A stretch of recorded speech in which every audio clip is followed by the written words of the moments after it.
Halo semua, kembali lagi dengan saya Calvin. Kali ini kita akan membahas tentang Champions League. Jadi sudah lama ya nggak ada Champions League, kali ini ada Champions League lagi. Jadi sekarang kita sudah masuk ke match day ke-5 Champions League. Nggak terasa tinggal 2 lagi babak grup selesai. Pertandingan babak grup selesai maksudnya. Jadi kali ini saya akan bahas beberapa pertandingan. Jujur yang saya lihat full itu cuma pertama saya tak ingat. Milan lawan Dortmund, kemudian MU lawan Galatasaray. Sisanya saya lihat dari highlight. Jadi kita akan bahas beberapa pertandingan seru di sini. Dimulai dari Milan lawan Dortmund dulu aja, karena ini di grup neraka ya. Jadi istilahnya apa itu? Aku sampai lupa. Istilahnya ya, 4 tim ini berpotensi masih lolos semua. Newcastle, PSG, Milan, Dortmund. Ya, Milan formasi 4-2-3-1, Maignan, Calabria, Thiaw, Tomori, Hernandez, Reinders, Adli, Chukwueze, Loftus-Cheek, Pulisic, Giroud. Dortmund juga 4-2-3-1, Kobel, Bensebaini, Schlotterbeck, Hummels, Ryerson, Sabitzer, Can, Emre Can, Piontek, Gideon Sopo iki. Reus, Malen sama Fulkrug. Oke, kita masuk pertandingannya ya. Secara pertandingan itu Milan malah dapat penalti dulu. Jadi Dortmund itu handball ya. Tapi sebenarnya itu nggak sengaja sih. Jadi kalau penalti sebenarnya agak kejam juga bagi Dortmund. Milan dapat penalti, Giroud jadi eksekutor tapi digagalkan sama Kobel. Dan sekarang tendangannya mampu dibaca juga dan kurang ke pinggir sih. Tapi kemudian tak lama berselang Dortmund yang gantian dapat penalti setelah dilanggar sama siapa itu. Kemudian si Marco Reus bercetak gol di menit 10. 1-0. Tapi Milan sempat menyamakan kedudukan 27 menit berselang lewat Samuel Chukwueze di menit 37. Jujur aja kalau di babak pertama Dortmund main lebih bagus sih daripada Milan, tapi Milan masih bisa ngimbang, itu cukup bagus. Di babak kedua itu Dortmund lebih menggila, mereka cetak 2 gol hanya dalam waktu 10 menit aja. Si Jamie Bjorn-Gittens sini sama Karim Adeyemi di menit 69. Dan golnya, yang gol kedua itu cukup bagus ya. Dia dari open play dan ya kombinasi 1-2. Jadi umpan-umpan cepat gitu. Yang gol ketiga itu ya Karim Adeyemi tendang. Ya cepat diselamatkan oleh Maignan, tapi bolanya menuju ke melewati garis gawang. Jadi telat, si Maignan buang bola itu telat, jadi ditunggul 3-1. Dan ya secara permainan emang Dortmund lebih layak menang sih. Kita lihat statistiknya dulu. Milan 17 shots, Dortmund 12 shots. Shots on target sama-sama 4. Ya padahal Milan lebih menguasai pertandingan, tapi mereka mainnya kurang bagus, sama lebih banyak crossing ke Giroud. 50% banding 46%. Ya sebenarnya Milan semua sih, cuma Dortmund memang lebih teratur permainan, lebih sistematis. Itulah mengapa mereka menang. Padahal ini di kandangnya Milan, jadi Milan ini bahaya. Ya di sisi lain Newcastle lawan PSG, ya ini juga ya PSG itu sebenarnya dominasi pertandingan ya. Kita line up dulu ya. Donnarumma, Hakimi, Skriniar, Pereira, Hernandez, Ruiz, Ugarte, Lee, Kang In Lee, Dembele, Kolomuani, Mbappe. Kaptennya Mbappe, 4-3-3. Newcastle juga main 4-3-3, favoritnya si Eddie Howe. Bob, Livramento, Scar, Lascelles, Trippier, Joelinton, Guimares, Miley Sopo, Gordon, Isak sama Almiron. Oke ya, babak pertama ya Newcastle ternyata unggul dulu lewat Alexander Isak di menit 24. Padahal Newcastle dibombardir terus menerus, tapi mereka bisa cetak gol duluan. Ya itu juga berkat blundernya si Donnarumma. Aku heran kenapa Donnarumma sekarang menurun ya. Nah, seperti yang di Milan dulu kan gila, 16 tahun sudah debut, habis itu sudah berapa 200 penampilan berapa gitu, jadi penyelamat Milan. Tapi pas ke PSG menurun. Ya nggak tahu lah, mungkin masalah mental atau apa. Donnarumma nggak sebagus di Milan dulu. Kemudian 1-0 di babak kedua sama PSG menyerang, tapi Newcastle masih bisa nahan. Dan kipernya Nick Pope itu bermain bagus, berapa kali melakukan penyelamatan sampai akhirnya di menit akhir PSG dapat penalti. Jadi PSG dapat penalti dan Kylian Mbappe bisa cetak gol di 90+8. Syukurnya dapat penalti, kalau nggak bisa kalah ini PSG. Dan kita lihat statistiknya ya. Shot PSG 31 shots, Newcastle cuma 5. Shot on target 7-2. Gila, 7 on target cuma 1 gol, itu pun penalti. Jadi parah juga. Lini depannya PSG ini parah banget. Sedangkan Newcastle 5 shots, 2 shots on target bisa cetak 1 gol. Possession 73% PSG 227, passing 760 banding 297, akurasi passing 92%. Sebenarnya passing akurasinya bagus ya, akurasi passingnya, cuma ya buang-buang peluang itu murni PSG kalah karena buang-buang peluang juga. 31 shots loh, cuma 1 gol. Jadi parah juga. Kita lihat di grup grup F, grup neraka ini. Dortmund sekarang peringkat pertama dengan 10 poin. PSG 7, Newcastle 5, Milan 5. Ya jadi ini kalau misalnya si PSG tadi menang, itu harusnya sudah bisa lolos. Kan tinggal 1 laga kan, dan nunggu 4 poin sama Newcastle dan Milan. Tapi karena nggak cuma seri, jadi mereka harus di menit-menit terakhir ya, setidaknya mungkin seri ya. Tapi lebih baik menang sih. Lawan siapa lagi nih? Nanti match ke-6 itu PSG lawan Dortmund, harus menang lawan Dortmund. Nah ini agak susah bagi PSG. Dortmund soalnya lagi cukup kuat juga, makanya dibilang di grup neraka. Oke, kita lanjut ke ini buahnya pertandingan, jadi aku nggak semua bahas, jadi cuma beberapa aja. Oh ini Benfica lawan Inter. Ini cukup seimbang ya, Benfica jelas tidak bisa diremehkan, cukup bagus. Kita lihat line up-nya ya, Turbin, Orsnes, Silva, Otamendi itu back senior Argentina, Morato, Luis, Jesus Neves dari sini. Oh, Joao Neves betul lagi. Angel Di Maria juga pemain senior Argentina juga, Rafa Silva yang kalau nggak salah musim lalu yang bermain bagus, sama Joao Mario. Jadi ini dan thanks that Sopo ini. Inter ya menurunkan ya, biasanya kan Jan Sommer, kali ini Jan Sommer cadangkan. Kipernya berbeda, ganti Emil Audero, kiper kelahiran Indonesia. Ya, bagus lah, debut di Liga Champions juga akhirnya. Acerbi, De Vrij, Bisek Sopo ini. Oh, muda. Asilani juga Sopo ini. Asilani, Darmian oke. Carlos Augusto oke. Fratesi, Klaassen, Arnautovic, Sanchez di depan. Oke, jadi kita ke pertandingannya. Ini pertandingannya berjalan 2 sisi ya. Di babak pertama Benfica yang unggul, 3 gol lagi langsung. Jadi dibombardir saya Inter 3-0, dan pemain yang sama yang cetak gol, yaitu namanya Joao Mario, 3 gol. Ya gila ya. Bayangin kiper baru debut di babak pertama kebobolan 3 gol. Jadi ya hati-hati si Emil Audero ini. Di babak kedua syukurnya Inter bisa membalikkan kedudukan lewat Arnautovic, Fratesi, sama penaltinya Alexis Sanchez. Dan diperparah Benfica, Antonio Silva dapat kartu merah di menit 86. Jadi main dengan 10 pemain ya, tapi bagusnya dengan 10 pemain mereka bisa ngimbangi Inter 3-3 masih belum kalah lah. Jadi nggak kalah. Jadi cukup luar biasa Benfica ini. Kita statistiknya 11-14, shot on targetnya 5-8, possession 41% banding 59%, passingnya 43 banding 606, akurasi passing 86% banding 91%. Ya semua ke Inter sih. Cuma ya Benfica ini counternya gila juga. 91% loh Inter, cukup bagus ya.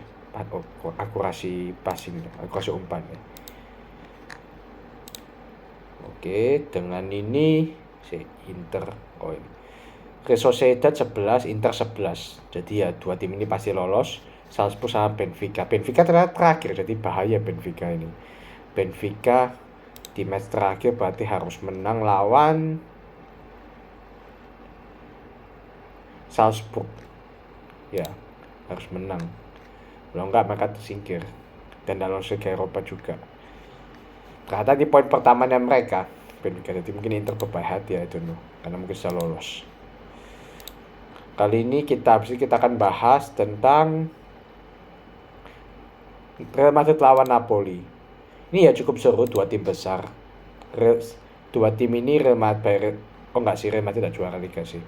Napoli barusan juara Liga musim lalu, ya walaupun kan dipelat tapi tidak bisa diremehkan juga. Real Madrid bermain dengan 4-2-2-2. Masih langka. Lunin sebagai kiper karena Thibaut Courtois sama Kepa Arrizabalaga cedera. Jadi kiper ketiga diturunin si Lunin ini, Andre Lunin. Kemudian ada Carvajal, Rudiger, Alaba, Mendy, Valverde, Toni Kroos, Ceballos, Bellingham, Brahim Diaz, Rodrigo. 4-2-2-2. Napoli bermain dengan formasi 4-3-3. Meret, Juan, Nathan, Ramani, Di Lorenzo, kaptennya, Zielinski, Lobotka, Anguissa, Kvaratskhelia, Simeone, dan Politano. Carvajal kaptennya. Ya di babak pertama Napoli ya yang unggul dulu lewat Giovanni Simeone. Itu kasusnya sama kayak Maignan. Jadi kipernya Real Madrid si Lunin ya, dia berusaha ngamatin bola tapi bolanya sudah masuk garis gawang duluan, jadi gol. Tapi 2 menit berselang Rodrigo cetak gol di menit 11. Kalau nggak salah golnya cukup bagus juga, dari sisi kiri ke kanan. Dan Real Madrid berhasil comeback 2-1 lewat golnya Jude Bellingham lagi di menit 22. Sudah berapa laga dia cetak gol beruntun, gila sih emang di Jude Bellingham ini. Di 2-1 sampai babak pertama habis. Babak kedua si Anguissa cetak gol di menit 47. Tapi kemudian di menit-menit akhir baru Real Madrid bisa unggul lewat Nikopa sama Joselu terakhir di 90+4. Ini kalau nggak salah pecah telurnya si Joselu, striker senior. Umur berapa ini Joselu ini? Sudah 33 tahun nih, tua ini orang. Ya bagus lah dia dapat gol di Liga Champions. Shots-nya 20-11, shots on target 9-3 ya, semua Real Madrid sih. Possession Real Madrid, passing Real Madrid, akurasi passingnya 90%. Bagus, jadi main bagus sama Real Madrid. Dan ini cukup seru ya, saling balas-balasan gol juga, ada 6 gol yang tercipta di sini. Tapi selain Benfica Inter ini 6 gol, ini juga 6 gol Real Madrid Napoli. Nah, kita masuk ke grup ya neraka juga sih sebenarnya, ini banyak tim hebat juga. Grup A yang terdiri dari Bayern, Copenhagen, Galatasaray, dan tim lucu Manchester United. Jadi kita bahas Bayern Copenhagen dulu. Ya ini di atas kertas aku sempat tertarik ya. Aku pertama nggak pengen bahas ini tapi katanya aku penasaran dengan pertandingannya, ternyata agak mengejutkan juga. Jadi nanti saya bahas pertandingan gimana. Neuer dia Bayern line up Neuer, Laimer, Goretzka, Upamecano, Davies, Kimmich, Guerrero, Coman, Müller, Tel, sama Eriksen. Ya ini kebanyakan masih pemain utama sih. Neuer, ada Müller kadang-kadang cadangan sih. Kadang-kadang utama. Eriksen, Kimmich, sama Davies. Upamecano, ya Goretzka juga. Kalau Copenhagen ya aku banyak nggak kenal sih. Grabara ini gimana kipernya Liverpool, Dix, Boylen, Favre aja nggak kenal. Lagerwald, Diego Gonçalves sih. Saya pernah tahu Diego Gonçalves. Sebelum bentar ya saya cari dulu. Oh pemain Benfica, pesan. El Younossi, ini mantan pemain Southampton, sama Victor Claesson kaptennya. Claesson ini dari memang pemain nama Copenhagen sih. Oke, kita langsung tandingannya. Ya ini 0-0 sih. Ya aku bilang aja hasilnya. Tapi kan pertama Copenhagen pakai base. Ternyata enggak. Mereka tuh nyerang, mereka berkali-kali melawan, bahkan hampir cetak gol. Syukurnya masih diselamatkan sama Neo. Jadi istilahnya Bayern hampir kalah. Tapi syukur masih diselamatkan dan Kita statistiknya 9-8 shots, seimbang loh ini. Shotnya 2-4. Bahkan shotsnya itu lebih banyak on targetnya si Copenhagen. Jadi Neuer harus bekerja keras. Tapi selebihnya possession, passing, akurasi passing masih Bayern semua. Jadi Copenhagen ini lawan yang tidak bisa diremehkan sih. Jadi bisa nanimbang Bayern Munchen di kandangnya Bayern Munchen. Itu pencapaian luar biasa. MU aja kalah di kandangnya Bayern. Luar biasa di Copenhagen. Nah, kemudian ke menu utama sekaligus menu lawan. Galatasaray versus Manchester United. Kita baca apa dulu. Galatasaray Muslera sebagai kapten. Ya ini pemain senior sih, sudah 38 tahun kalau nggak salah. 38, 37. Oh 37. Oke. Ini Muslera ini rasanya sudah dari lama ya bela Galatasaray. Dari 2011 ya, lama banget sudah. Pantesan jadi kapten. Boy Kai Aihan berarti Tasende yang backnya nggak tahu semua. Torreira yang nama terkenal, Torreira dari Uruguay. Ini sebelumnya dari klub mana ya? Oh, Arsenal. Mantan pemain Arsenal, Torreira. Dombele ini jelas dari Tottenham. Ada Hakim Ziyech buangan Chelsea. Kemudian ada Wilfried Zaha buangan Crystal Palace. Dries Mertens mantan pemain Napoli, dan Mauro Icardi itu mantan pemain Inter Milan dan PSG. Jadi kalau Galatasaray ini backnya toh yang aku nggak kenal sih semua. Kipernya, defensive midfieldernya, attacking midfieldernya, strikernya kenal semua. Ini nama besar semua. Manchester United ya walaupun banyak tua-tua ya, karena emang ini kebanyakan yang di sini sudah habis masanya. MU bermain dengan formasi 4-2-3-1 juga. Onana belakang, Shaw, Lindelof, Maguire, Wan-Bissaka. Tapi kita loh, jadi ternyata Wan-Bissaka itu turun. Amrabat, McTominay, Garnacho, Fernandes, Antony, Højlund. Ya ini rata-rata ya pemain senior, kecuali Garnacho sih. Selebihnya pemain senior semua. Dan MU start strong ya. Maksudnya mereka mulai dengan kuat. Bahkan mereka cetak 2 gol lewat Garnacho sama Bruno Fernandes di menit 7 menit. Jadi menit 10 sama menit 18. Garnacho cetak gol 2 laga beruntun. Tapi MU nggak bisa tenang. Jadi Galatasaray ini nyerang terus loh.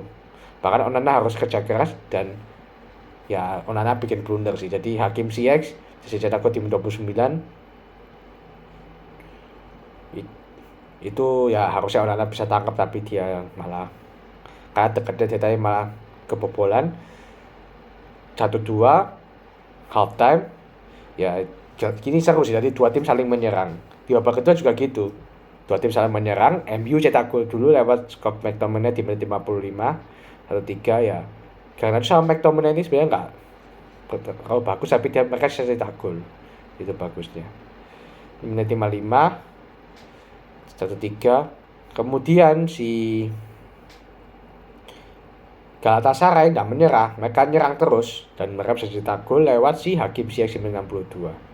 Kalau yang kedua ini juga jelas-jelas juga salahnya Onana, dia mau nangkap tapi malah kecolongan bolanya, gol. Jadi blunder lagi dari si Hakim Ziyech. Dan di 9 menit berselang si namanya Aktur Koglu cetak gol indah di menit 71. Lewat siapa? Asisnya Hakim Ziyech lagi. Jadi Hakim Ziyech terlibat dalam 3 gol. Sejak dibuang Chelsea, Hakim Ziyech pemain gila ya, bagus ya. Ini Artur Koglu ini juga super cadangan, super sub, berarti dia ya Onana agak out of position, jadi gol juga ya. Dan 3-3. MU berusaha nyerang terus tapi gagal, dan Muslera bermain cukup bagus walaupun kebobolan 3 gol. Dia melakukan beberapa penyelamatan penting, terutama Pelistri di menit akhir itu gila, itu tuh tepat di depan muka ya. 3-3 ya, ini jelas ya MU harusnya MU menang ya. Kalau MU menang kemungkinan besar MU yang lolos ke 16, tapi karena kalah jadinya masih juru kunci. Kita statistiknya ya, 16 shots banding 17, shots on target 8 banding 4. Shots on targetnya itu kelihatan kalau Galatasaray lebih efektif. MU cuma 4 loh dari 17. Possession 58%, 42. Passing 425, 307. Passing accuracy 79%, 75%.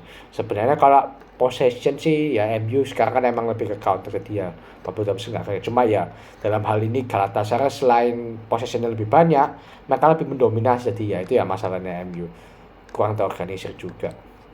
Parah sih. Terutama Onana itu. Dia ini akhirnya bakal dibully Onana karena MU nggak menang. Dan MU sekarang peringkat 4 loh, 4 poin. Bayern 13, Copenhagen 5, Galatasaray 5, MU 4. Jadi ya MU kalau mau lolos ke 16 besar harus menang lawan Bayern, dan nggak cuma itu aja, dengan syarat Galatasaray sama Copenhagen imbang. Kalau salah satu dia menang, bye-bye MU, entah MU masuk Liga Eropa atau juru kunci. Jadi ya MU ini situasinya kritis lah kalau tak bilang.